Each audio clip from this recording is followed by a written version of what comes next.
Bien, entonces vamos a hablar un poco de qué es reestructuración cognitiva. Quizá esto sea una cuestión introductoria, pero van a ir puliendo conforme avancen en el curso. Es la técnica estrella de la terapia cognitiva. Es la hipótesis sobre la cual se crea esta intervención. Si logramos cambiar, debatir, cuestionar los pensamientos y que las personas tomen posturas más flexibles, van a sentirse de manera diferente. Entonces, la hipótesis en la terapia familiar es que hay que cambiar los modelos de comunicación, cambiar, ¿no?, cómo están operando cada uno de los miembros. Acá Beck lo que plantea es, no sabemos si la familia va a cambiar, pero sí podemos intentar hacer algo contigo, que es quien está en este momento conmigo, ¿no?, y quien está motivado, y quien concibe que tiene un problema. Entonces, reestructurar cogniciones quiere decir varias cosas. Primero, aprender a identificar y realmente creer en el modelo. Creer que son las interpretaciones, las ideas que yo me hice, lo que me hace sentir mal, más que lo que realmente ocurrió. Fue la idea de que cuando abusaron sexualmente de mí, yo construí la idea de que yo soy mala o soy cobarde, por ejemplo. Más grave fue haberme hecho esa creencia que el propio abuso. Y Beck diría, sobre esa creencia es lo que hay que trabajar. Tú no eres cobarde, estabas haciendo lo mejor que podías, ¿no? O estabas en una situación muy complicada. Percibías claramente que tu mamá te iba a decir, no te hagas, tú lo seduciste a él, a ti te gustaba, ¿no? Ideas como esas que se escuchan muchísimo.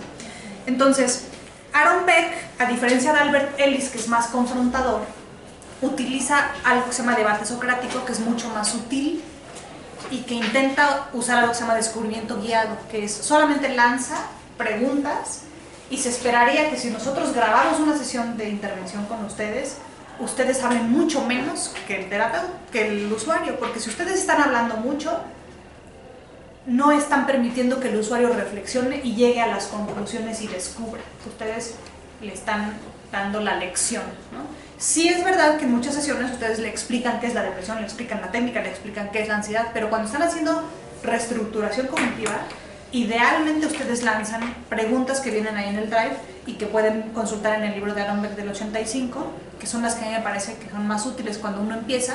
Y también hay un libro hermoso de terapia cognitiva que se llama El control de tu estado de ánimo, que lo escribió Greenberg y Palensky, que fueron alumnos de Beck. Es un libro de editorial Paidós, para los que nunca han leído nada de terapia cognitiva, donde vienen 3 o 4 casos de pánico, de depresión, y que tiene como muy despacito, muy gráfico. Es tan viejo el libro que yo el mío me lo compré en los libros usados del centro, entonces a mí no me gustan las copias. Vayan a la biblioteca, pídanlo, busquen los usados. Y los va guiando de cómo hacer reestructuración cognitiva. Nosotros nos apoyamos en un esquema de 3 columnas, en donde a mí me gusta, y yo les propongo que usemos esta manera de explicar el modelo cognitivo para después pasar a la reestructuración. Este diagrama yo lo retomé de un libro de Martin Seligman, en donde está entrenando a los niños a ser optimistas. Es un entrenamiento en optimismo aprendido, que también les recomiendo muchísimo los libros de Martin Seligman, en donde a los niños les explica que con este formatito, que hay una situación activadora. Originalmente el modelo a veces sí es de Ellis, en donde, por ejemplo, en el caso de un alumno, ¿no?, reprobé un examen, puede ser la situación detonadora. Entonces recibe su examen y se saca 0, ¿no? Entonces, a mí me gusta que, y lo van a ver en el algoritmo de atención, en la segunda sesión se les explica esto a los usuarios, ¿no?, el modelo ABC, que es la parte fundamental de la terapia, que es el paso previo a hacer reestructuración cognitiva. Entonces, el modelo ABC diría que es una situación lo que hizo causar el malestar, perdón, es la interpretación lo que causa el malestar y no la situación per se, y es el planteamiento filosófico. Entonces, cuando este alumno vio que sacó 0, se sintió del 1 al 10 triste, 9, derramó lágrimas, hubo llanto, se encogió en su lugar, sintió vergüenza. porque vamos a pensar que es un alumno de segundo semestre, en donde él no está seguro si está hecho para la optometría, y los chavos de optometría ven mucha anatomía y tienen que memorizar también muchísimas cosas, y nos han llegado muchas crisis por eso, ¿no? Entonces, es mucho mejor empezar identificando la situación detonadora, pedirles que identifiquen las consecuencias emocionales, conductuales y fisiológicas, y después pasar a preguntar qué pasó por tu mente o qué te imaginaste. Seguramente él pensó, no sirvo para esto,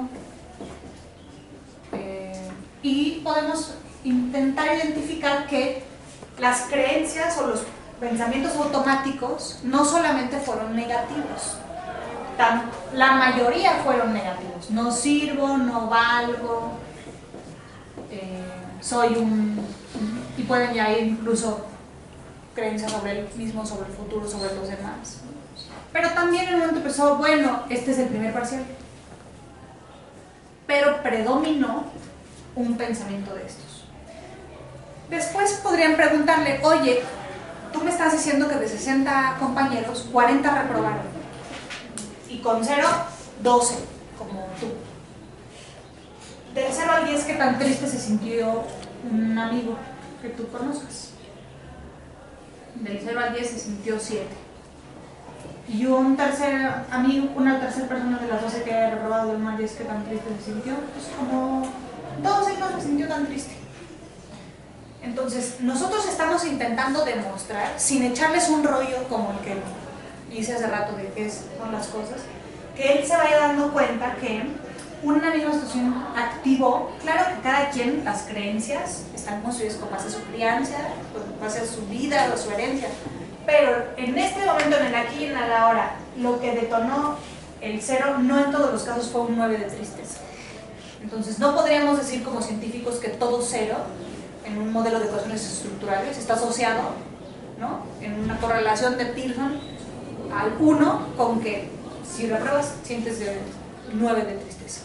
Porque lo que media, dice la terapia cognitiva, a diferencia del paradigma estímulo-respuesta, que era si tú sacas 0 vas a sacar 9 de tristeza, Beck dice no, esto no es suficiente, hay algo en medio que es lo que modera la respuesta, y es lo que piensas, lo que interpretas, lo que procesas.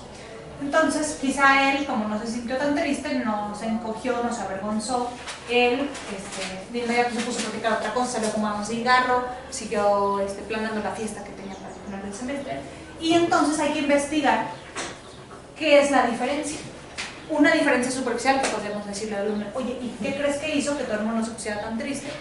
Pues que a él no le importa, o que él sabe que sí puede echarle ganas para el próximo y sacar 10 y yo no.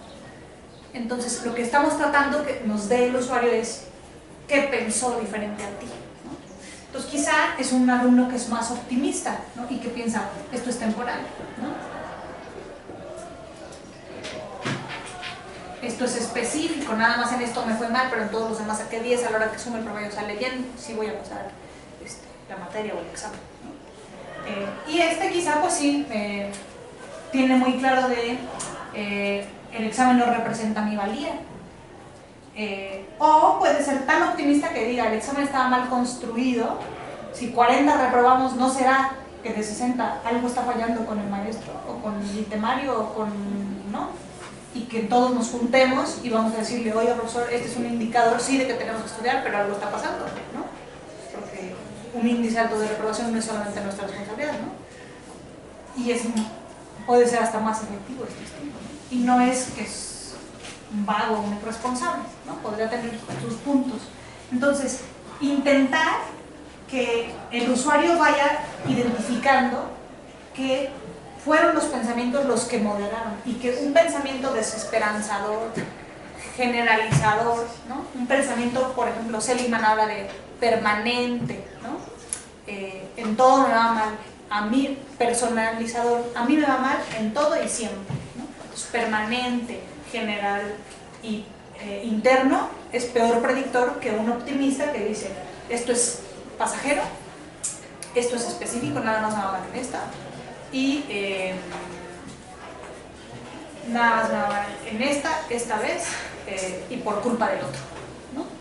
Entonces, empiezan a indagar qué pensamientos tuvo para decirle, esa es la hipótesis central de la terapia cognitiva. Sí es verdad, no queremos de ninguna manera subestimar que has vivido cosas muy estresantes, que te han hecho, que especialmente ahorita que estás en crisis o que tienes un problema en la regulación del afecto, tengas una serie de pensamientos, pero tus pensamientos se concentran, y Greenberg y Palensky eso hacen, a ver, de todos los pensamientos que tuviste, subraya cuál es el que tenía una mayor intensidad. Por ejemplo, soy una basura. ¿Cuánto creías en este pensamiento del 0 al 100 en ese momento? 100%.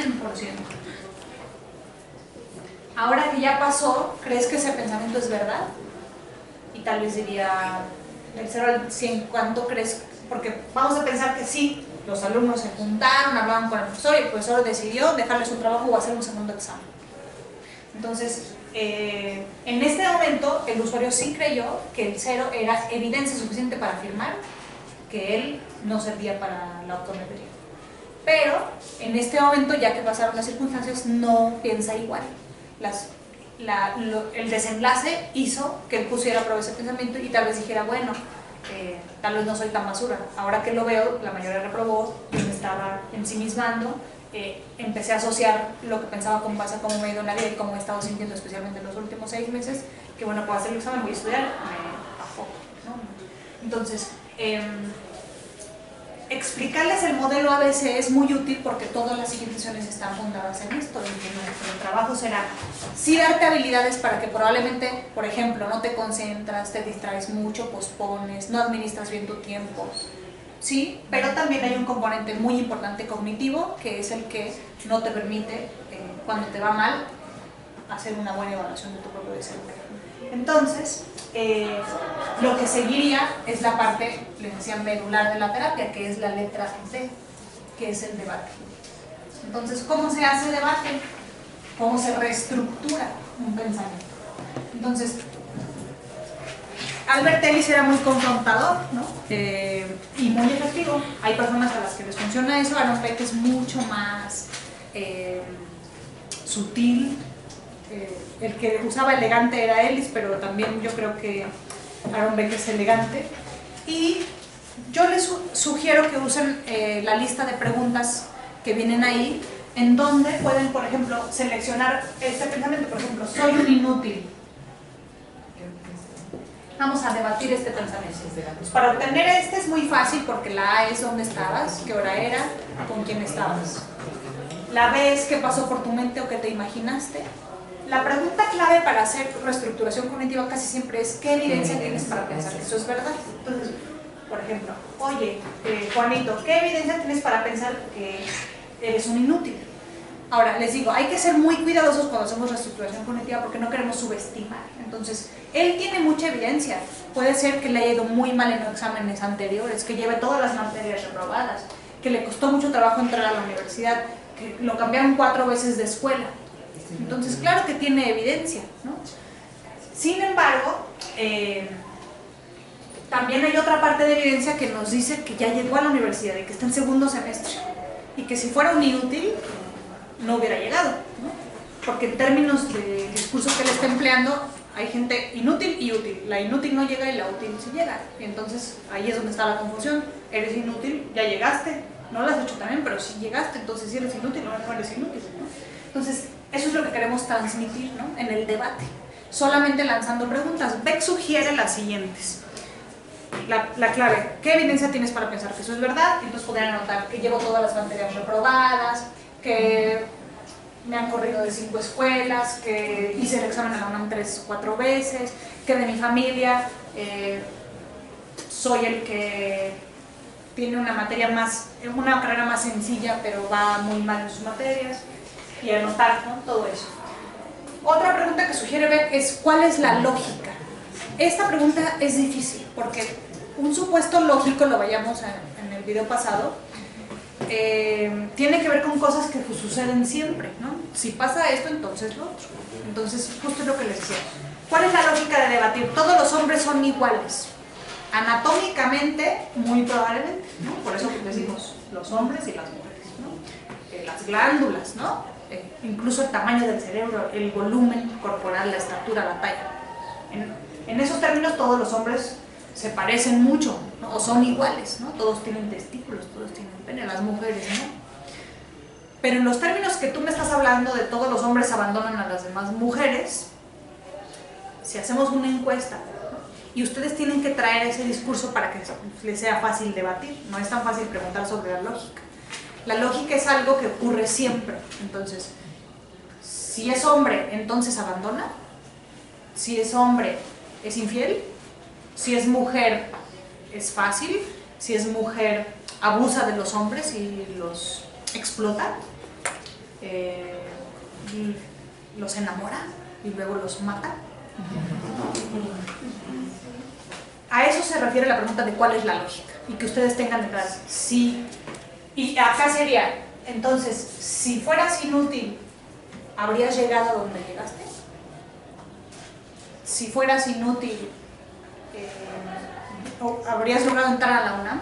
Que vieron los resultados el domingo, ¿no? Entraron en menos del 8%. 8.6% de todos los cuestionarios. Es increíble, ¿no? Si fueras inútil estarías aquí sentado, recibiendo un servicio de altísima calidad gratuito. Y nada más lanzamos preguntas. La tentación de ustedes va a ser, si te das cuenta que entonces no es, y eso solamente tienen que lanzar preguntas para que él haga el descubrimiento. Y luego dice Aaron Beck, ¿qué tienes que perder si sigues pensando así? Si tú te sigues pensando que eres un inútil, ¿qué cosas podrías perder? Y luego le preguntas, ahora, ¿qué tienes que ganar si sigues pensando que eres un inútil? Pues entonces cuando fracasas y dices, pues es porque soy un inútil, te quita la responsabilidad, ¿no? Porque entonces ya está resuelta la duda, porque soy inútil pasan estas cosas. ¿Qué es lo peor que puede pasar? Vamos a pensar que es verdad. Y me encanta, Judith Beck en el libro habla de cuál es el mejor escenario, cuál es el peor escenario y cuál es el más probable, que es otra estrategia para estructurar, ¿no? Pero aquí le dice, ¿qué es lo peor que puede pasar? Vamos a pensar que eres un inútil. ¿Qué es lo peor que puede pasar? Y que llevemos esa creencia a la última consecuencia. Pues que no voy a acabar la carrera, que voy a acabar viéndomelas muy difíciles, que voy a tener que emprender un negocio o hacer algo para que me sostenga porque yo quiero ser independiente, quiero formar un poquito parecido a la técnica de la flecha descendente, ¿no? Que lo vas sí, bajando. David Burns usa la flecha descendente. ¿Qué sería lo más terrible de esta situación? Diría David Burns. Entonces toma el pensamiento y traza una flecha. ¿Qué es lo más terrible de que esto? Vamos a pensar que sí pasa, que es un inútil. ¿Qué es lo peor? ¿Qué es lo peor? Y David Burns lo usa para identificar creencias centrales. También todos los libros de David Burns son muy buenos, pero les digo, acá Judith y Aaron Beck, ¿qué es lo peor que puede pasar? Ahora, ¿y si sucede eso, qué? ¿Tú crees que si abandonas la carrera, emprendes un negocio, vas a deprimirte y darte por vencido o vas a seguir luchando como lo has hecho hasta ahora? ¿Qué nos dice la evidencia de tu trayectoria académica? Porque a veces le tenemos miedo a la peor posibilidad y a veces entonces los terapeutas mismos o los voluntarios lo que hacemos es tratar de darle tranquilidad y decirle, no pienses en lo peor, a ver, no vayamos hasta allá. No, sí, a donde dice, pensemos en lo peor, que si pasa, ¿qué?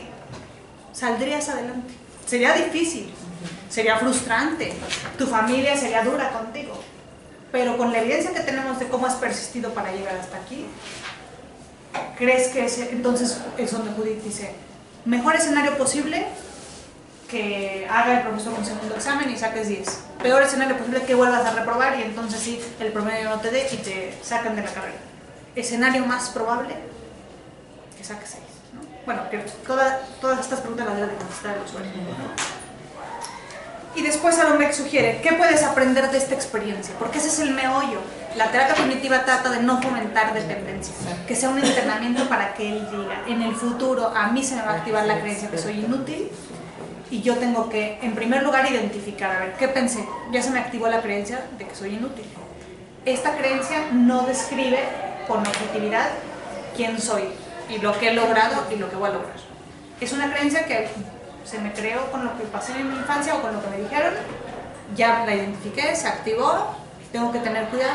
Lo hice mal, lo puedo hacer mejor, tengo que echarle más ganas, tengo que tomar un curso de regularización, tengo que tomar medidas, sí, pero decir que soy un inútil no es objetivo. Y finalmente, ¿cuál sería otra forma de ver la situación? Y esto lo hace mucho Judith en el libro, cuando sugiere dos ejemplos. Si tuvieras a tu mejor amigo aquí, te diría que eres un inútil porque sacaste 0, te diría, no, 40 de nosotros sacamos 0. Y no 40 pensamos a partir de eso que somos unos inútiles, ¿no? Y también, ese es un ejemplo, entonces, ¿qué pensaría tu mejor amigo si estuviera viviendo la misma situación?